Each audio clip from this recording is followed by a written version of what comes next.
Chis Escudero. Ito, pinatikos daw po ni Senate President Chis Escudero si Senadora Amy Marcos sa sinabing huwag niyang gamitin.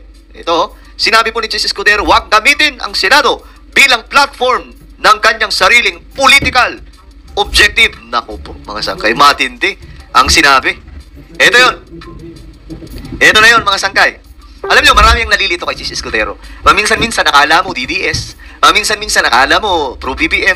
Ako, mga sangkay, nakikita ko sa kanya dito, mukhang neutral siya eh. No? Hindi po siya yung tipong tulad ng iba na mayroong talagang parang Bato de la Rosa na talagang dikit sa talaga sagad hanggang buto yung pagkadikit sa mga Duterte. Ganun din po si Amy Marcos. Ngayon, eto na. Eto, hinimok ni Senate President Chis Escudero si Senator Amy Marcos na huwag gamitin ang Senado bilang platform sa sariling political agenda. Ayan na. Ito ay kasunod ng pahayag ng senadora na nadismaya siya sa hindi pagpirma ni Escudero sa contempt order na inisyo ng Senate Committee on Foreign Relations kay Special Envoy or on transnational crime Marcos Lacanilaw. Okay? So ito yun, mga sangkay. Sinagot ni Escudero, hindi siya tumangging pirmahan ang contempt order.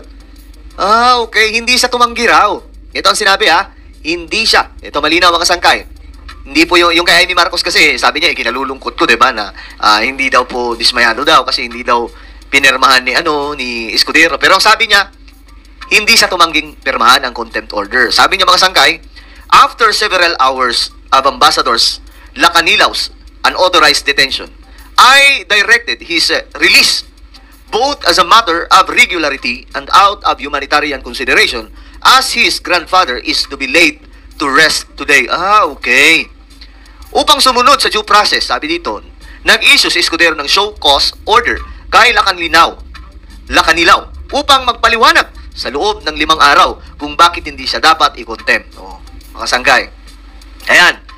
So, ayon po dito, ang pagkakaintindi ko, hindi daw po sumunod si Amy Marcos sa tamang proseso.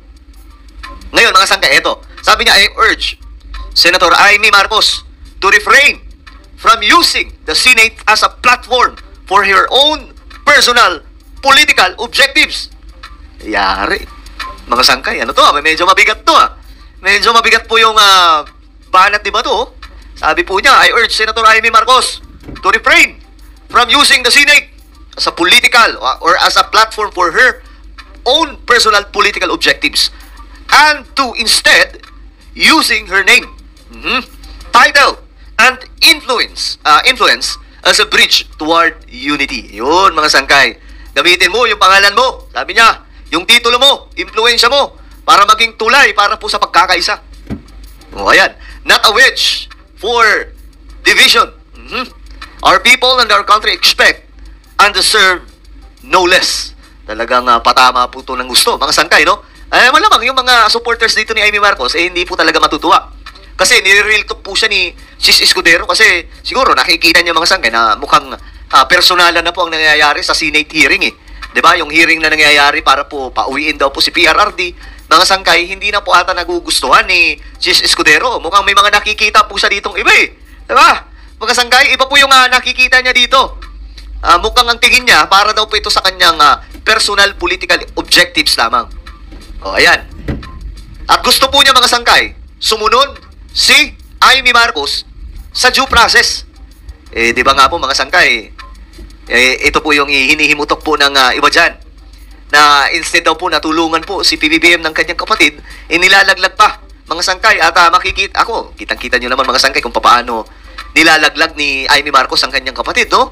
Pero siyempre, ano yan, karapatan naman niya, mga sangkay, na kumbaga, kung yan ang paniniwala mo, walang magagawa si Bongbong Marcos dyan. Pero mga sangkay, halatang-halata na. Hindi ko nga alam kung okay pa po sila ni PBBM dito. Pero dito kasi masyado na pong halata, mga sangkay. Para bang mas pamilya pa po niya yung mga Duterte kaysa kay PBBM.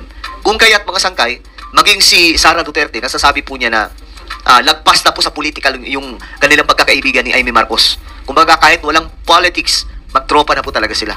Ganun na po katindi.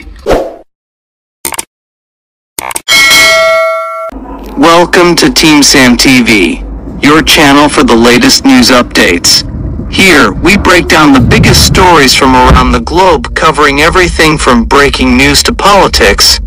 Whether you want to stay informed or just catch up on what's happening, we've got you covered.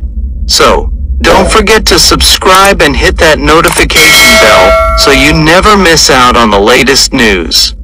Join the Team Sam TV family, and let's explore the world together, one update at a time.